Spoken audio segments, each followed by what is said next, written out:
My sister Jessica announced it at my son's high school graduation party. At least someone in this family finished something they started. Welcome back, everyone.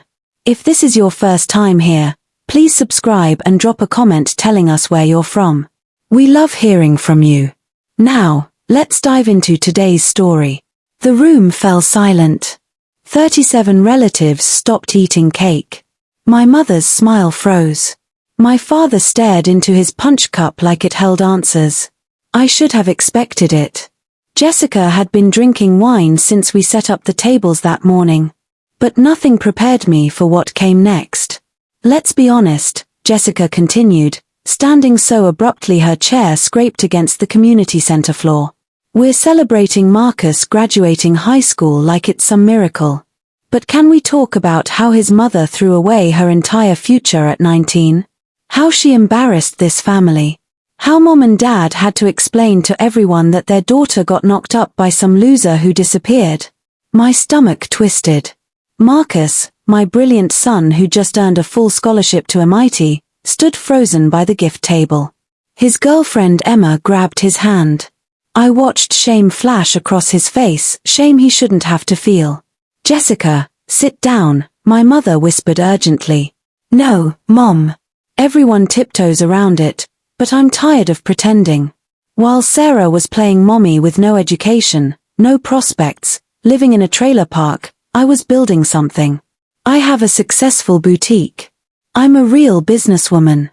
She works at a daycare, for God's sake. At 39 years old, that's all she is. The silence was crushing. Aunt Linda set down her plate. Uncle James coughed. I felt every eye on me, waiting for tears, for anger, for me to defend myself or run away. Instead, something calm settled over me. Cold and clear. I smiled. Not a fake smile. A real one. Because Jessica had no idea that my daycare job was actually 3 pilot locations of Little Dreamers Learning Center. She didn't know I'd spent 19 years studying child development, getting my degree part-time, earning certifications, and building relationships with investors who saw potential where my family saw failure. And she definitely didn't know that her boutique Elegance by Jessica, the one my parents had given her $75,000 to start, was 3 months behind on rent for a property I'd secretly purchased 6 months ago. Growing up, Jessica had always been untouchable. 3 years older, homecoming queen, full ride to a private college. She was everything I was supposed to be before I got pregnant. I still remember the day I told my parents. I was 19, sophomore year at State University, working part-time at a campus bookstore. David and I had been dating 8 months. We'd been careful, or so we thought. My father's face went grey.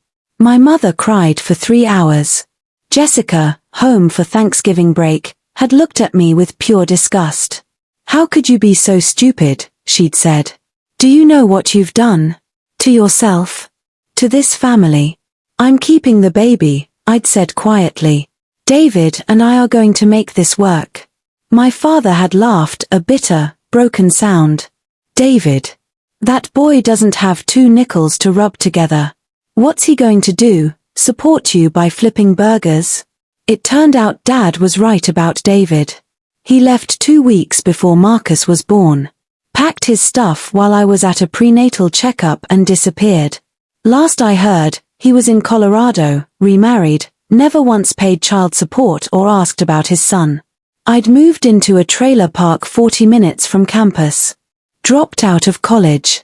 Got a job at Little Tots Daycare Center, bringing Marcus with me because the owner, Mrs. Chen, let employees' kids attend free. Jessica, meanwhile, flourished.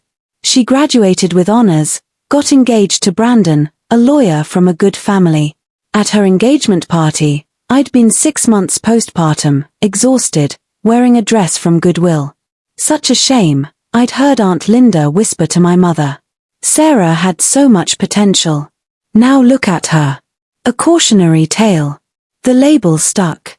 For 20 years, I was the cautionary tale. When Jessica wanted to open her boutique at 26, my parents had jumped at the chance to help.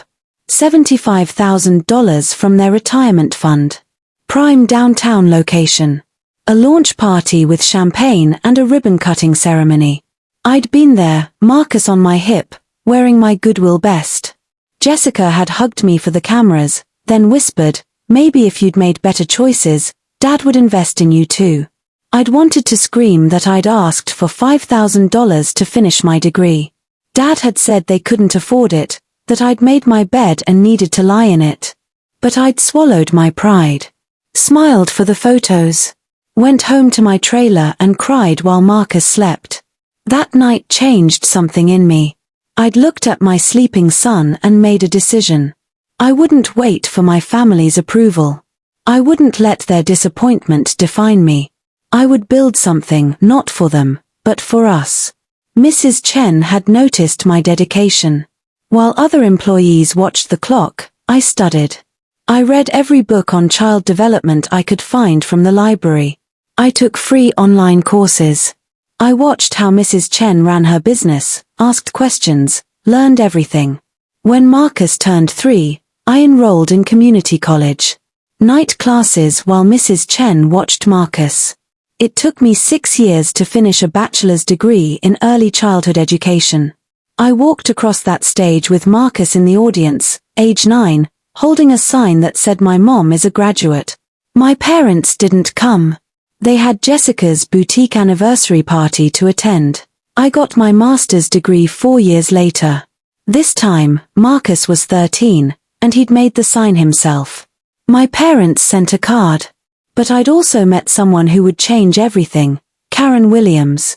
Karen was a venture capitalist doing research on education businesses. She'd visited Little Tots as part of a study on successful childcare models.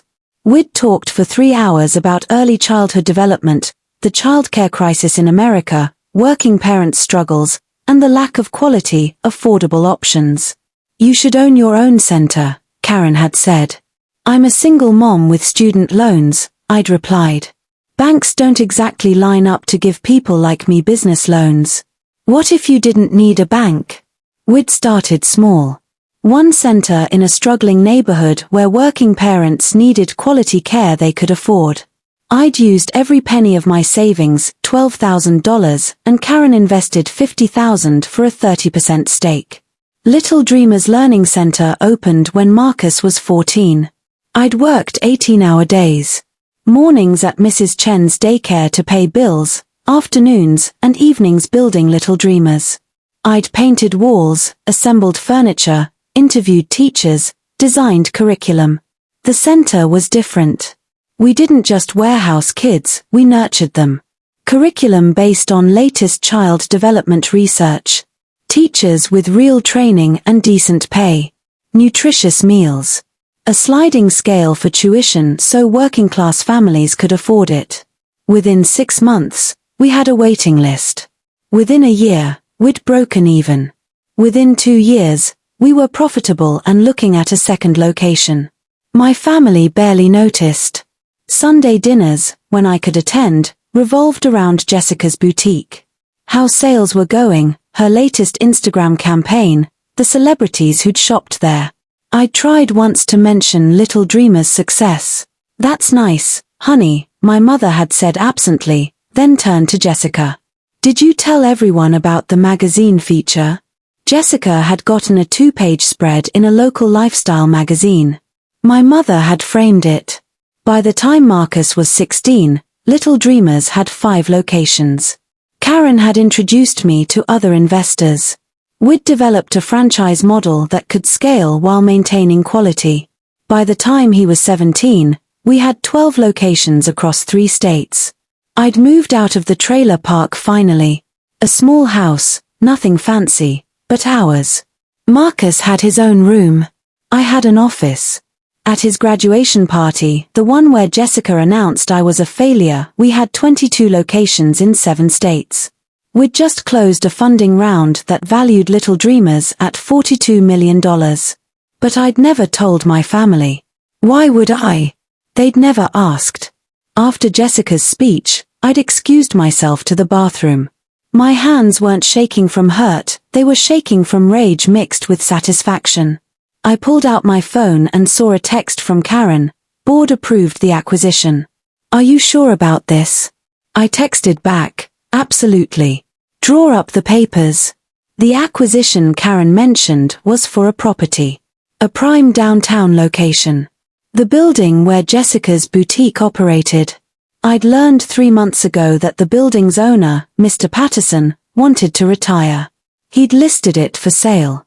I'd bought it through an LLC, quietly, before Jessica knew it was on the market. Jessica's boutique was struggling. I'd done my research. Sales had been declining for 3 years. She'd expanded too fast, taken on debt, made poor inventory choices. She was barely scraping by on credit cards and loans from my parents, loans they couldn't afford to give. When I returned to the party, Marcus was waiting by the door. Mom, we can leave. You don't have to stay. I hugged my son, this incredible young man who'd gotten a full scholarship despite every disadvantage, who'd never once complained about the trailer park or the second-hand clothes or the times we'd eaten ramen for a week straight. We're not leaving, baby. We're celebrating you. I walked back to the table where my family sat in uncomfortable silence. Jessica avoided my eyes. Jessica, I said calmly, I need to talk to you about something. Your boutique's lease. Her head snapped up. What about it? Did Mr. Patterson tell you the building sold? He mentioned something about new ownership. Why? Because I'm the new owner. And your lease is up for renewal in 90 days. The color drained from Jessica's face. My father set down his drink. My mother gasped. What are you talking about? Jessica's voice cracked. I purchased the property 6 months ago through an investment company. I've been reviewing the building's financials. Your rent is 3 months past due. According to the lease terms, I could evict you immediately. Jessica stood, knocking over her wine glass. You're lying. You work at a daycare. You can't afford. I own 3 daycare centers that are fully operational and 19 more opening in the next 6 months, I interrupted. Little Dreamers Learning Center. Maybe you've heard of it. We've been featured in Forbes, Entrepreneur Magazine, and the Wall Street Journal. We're projected to generate 80 million in revenue this year. Aunt Linda's mouth fell open. Uncle James pulled out his phone, clearly searching for Little Dreamers. That's impossible, Jessica whispered. I pulled out my phone and showed her our website, the press coverage, the investor announcements. You called me a cautionary tale. Said I threw away my future. But I built a future, just not the one you thought I should have. My father found his voice. Sarah, why didn't you tell us? Would you have listened, Dad? When I asked you for $5,000 to finish my degree, you said no. When Jessica needed $75,000 for her boutique, you emptied your retirement account. What was I supposed to think? The party had completely stopped now. Everyone was watching our family drama unfold. Jessica's face had gone from pale to red. So what, you're kicking me out? Destroying my business because you're jealous? I'm not jealous, Jess. I'm disappointed. You had every advantage, money, support, encouragement, and you're failing. I had nothing, and I built something that matters. Matters? Jessica's voice rose to a shriek. You warehouse poor people's kids for money. I provide quality education and care for working families who deserve better than what they can afford. I pay my teachers living wages with benefits. I've created 700 jobs. We have a 98% parent satisfaction rate. What have you done except sell overpriced dresses to rich women? The silence that followed was absolute. My mother was crying. My father looked like he'd aged 10 years. Marcus had tears in his eyes, but he was smiling. Jessica grabbed her purse. I won't stand here and be humiliated. You did that to yourself, I said quietly. You humiliated me in front of everyone. On my son's day. Did you think there would be no consequences? She stormed out. Her husband Brandon, who'd been silent through everything, paused at the door. For what it's worth, Sarah, I always thought you were stronger than all of them. Then he followed his wife. The party ended early.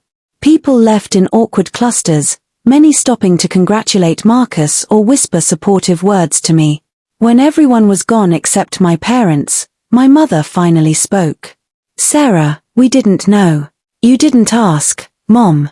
Not once in 19 years did you ask how I was really doing. You assumed I was struggling. You assumed I'd failed. You were so busy being disappointed that you never noticed I'd succeeded. My father's hands trembled. What are you going to do about Jessica's store? I'd been thinking about this for months. I'm going to offer her a deal.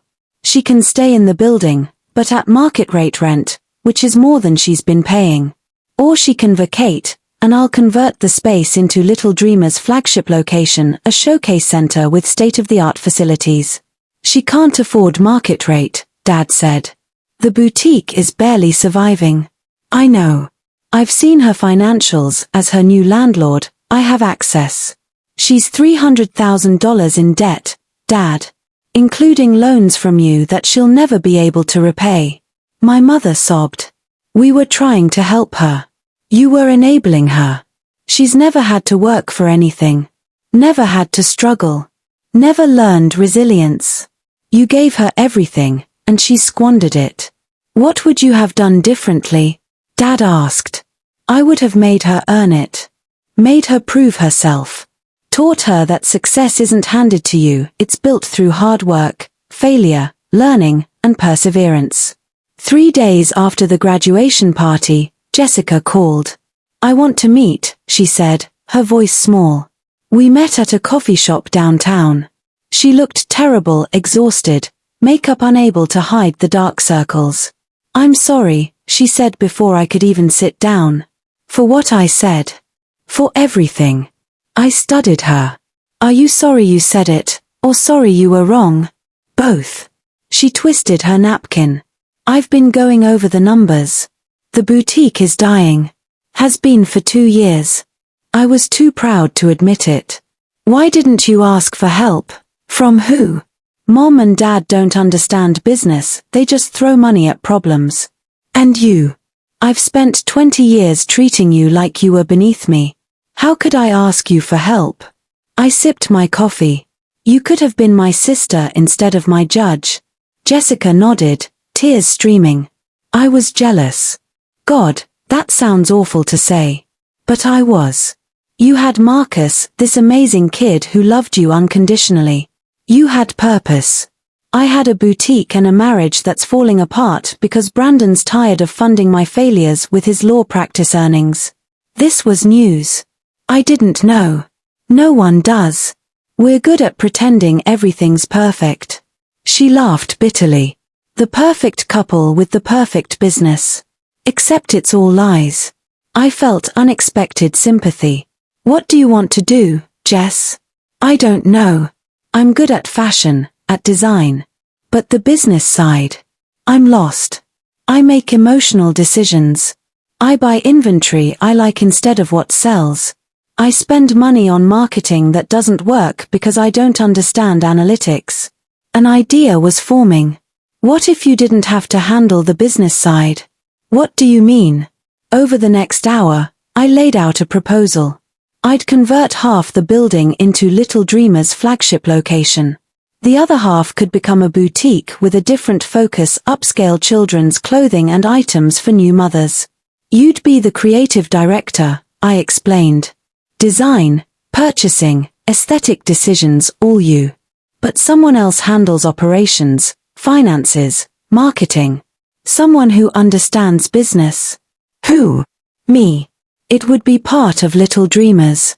We've been looking at expanding into products, toys, books, clothing that align with our educational philosophy. High quality, sustainable, reasonably priced. You'd create it, we'd sell it through our network of centers. Jessica stared at me. Why would you do this? After everything? Because you're my sister.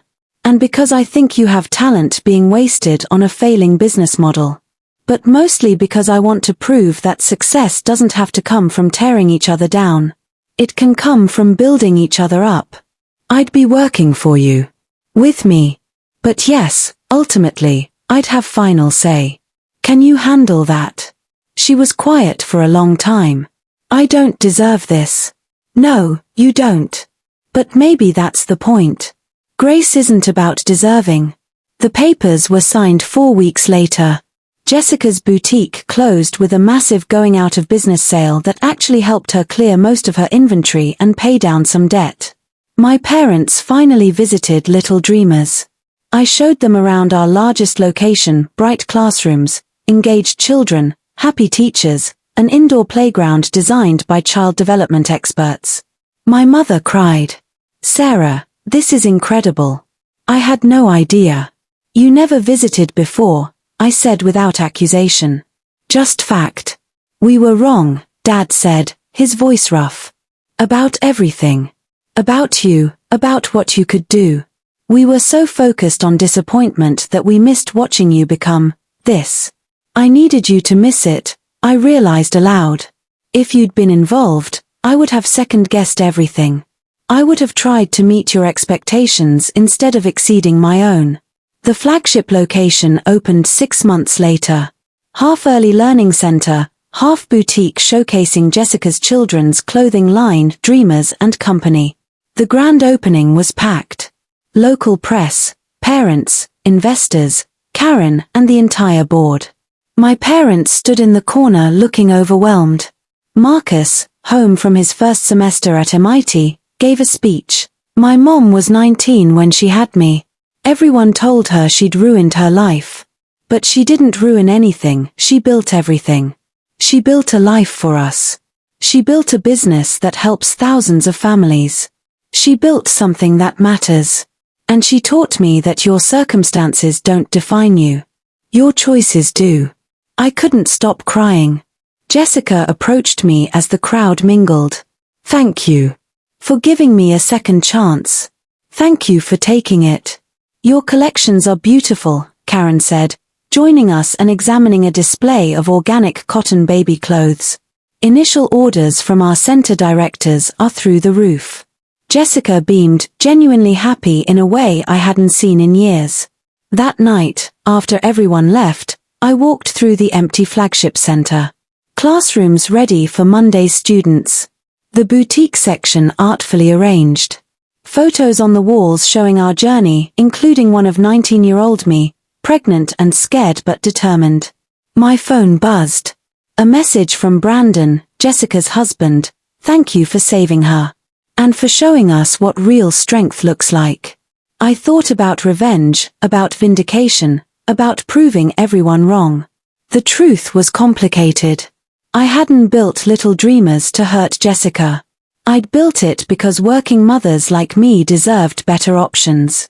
I'd built it because children deserved quality care regardless of their parents' income. I'd built it because I'd needed to prove to myself, not my family, that I could create something meaningful. But God, buying that building and watching Jessica's face when she realized I was her landlord, that had felt good. Really good. Inside, I could hear Marcus talking with Emma, who'd come to support him. They were in the toddler room, sitting in tiny chairs, laughing. Your mom is incredible, Emma said. Yeah, Marcus replied. She's always been the strongest person I know. Everyone else saw a teenage mom who'd made a mistake. I saw someone who never gave up. That's when I understood something crucial. I wasn't strong despite becoming a mother at 19. I was strong because of it. Every sleepless night, every missed opportunity, every judgment and dismissal and assumption of failure, they'd forged me into someone who didn't wait for permission or approval.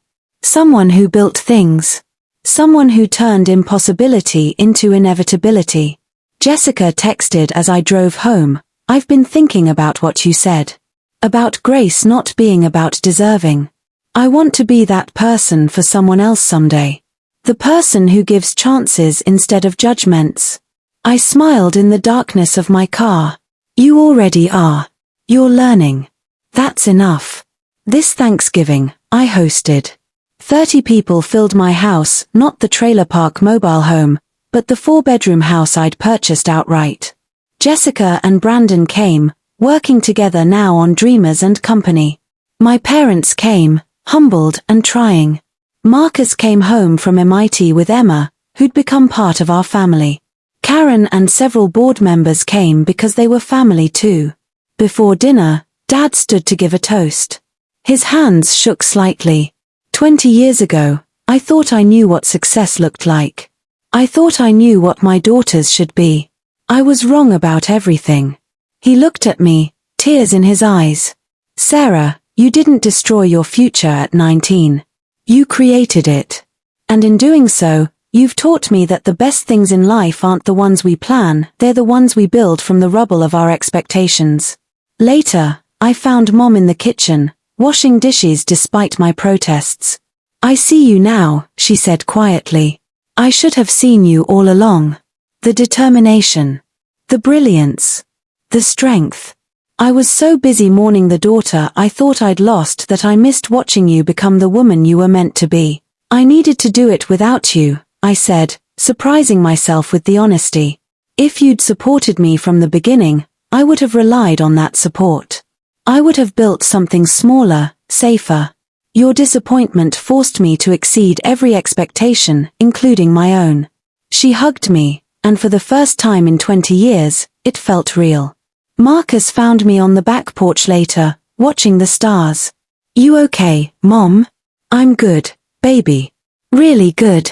You know what I realized? He sat next to me. Everyone talks about your revenge story. Buying the building, showing up Jessica, proving them all wrong. But that's not what you did. No. You just lived your life. You built something you believed in. The revenge was just a side effect of your success. My brilliant son. When did you get so wise? I learned from the best. The article came out in January.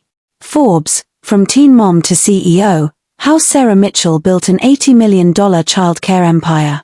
It detailed everything, the struggle, the prejudice, the family dynamics, the business strategy, the acquisition of Jessica's building, and our unexpected collaboration.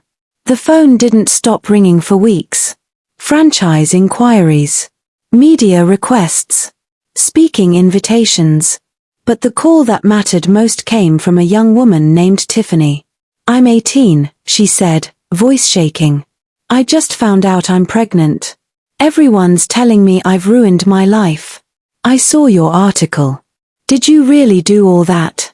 Starting from where I am now? I did. And you can too. How? By deciding that other people's disappointment doesn't define your destiny. By working harder than anyone expects. By building something that matters not to prove them wrong, but to prove yourself right. We talked for an hour. I gave her resources, encouragement, the phone number for Little Dreamer Scholarship Program for children of teen mothers. After we hung up, I thought about labels. Cautionary tale. Failure. Embarrassment. For 20 years, those words had followed me. My family had spoken them. Society had whispered them. I'd carried them like stones. But I'd built an empire with those stones. Little Dreamers now operated in 47 states. 800 locations. 12,000 employees. 80 million in annual revenue. Jessica's Dreamers and Company line had expanded into a full lifestyle brand. She'd found her calling not as a boutique owner, but as a creative director who understood that beautiful things could also be purposeful. My parents had become my biggest advocates, telling anyone who'd listen about their daughter's success. The irony wasn't lost on me. Marcus was thriving at MIT, planning to study artificial intelligence and educational technology. I want to help you scale Little Dreamers globally, he'd said. Every child deserves what you built.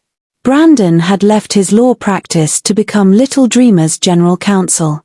I spent 15 years defending corporations, he'd said. I want to spend the next 15 defending something that matters. My sister called me on a random Tuesday. I was thinking about that day. At Marcus's graduation. What I said. Ancient history, Jess. No, let me finish. I said you'd thrown away your future. But you hadn't thrown away anything. You'd created a different future. A better one. And I spent 2 decades resenting you for having courage I didn't have. What courage? To be yourself. To fail and keep going. To not care what everyone thought. I've spent my whole life trying to be perfect, trying to meet expectations. You just lived. And built something real. After we hung up, I opened my laptop to review expansion plans. New markets. International opportunities. A non-profit arm to provide free care in underserved communities. The cautionary tale had become a blueprint. And every teenage mother who walked into a Little Dreamers Center, scared and determined and hoping for better, they were my legacy. Not the buildings. Not the revenue. Not the vindication or the magazine covers or the moment Jessica realized I owned her building. The legacy was hope. Proof that your beginning doesn't determine your ending. That failure is just an opinion, not a fact. That strength comes from struggle, not from avoiding it. I'd been 19, pregnant, and terrified. My family had seen destruction. I'd seen possibility. 20 years later, I'd turned that possibility into an empire. And the best part? I was just getting started.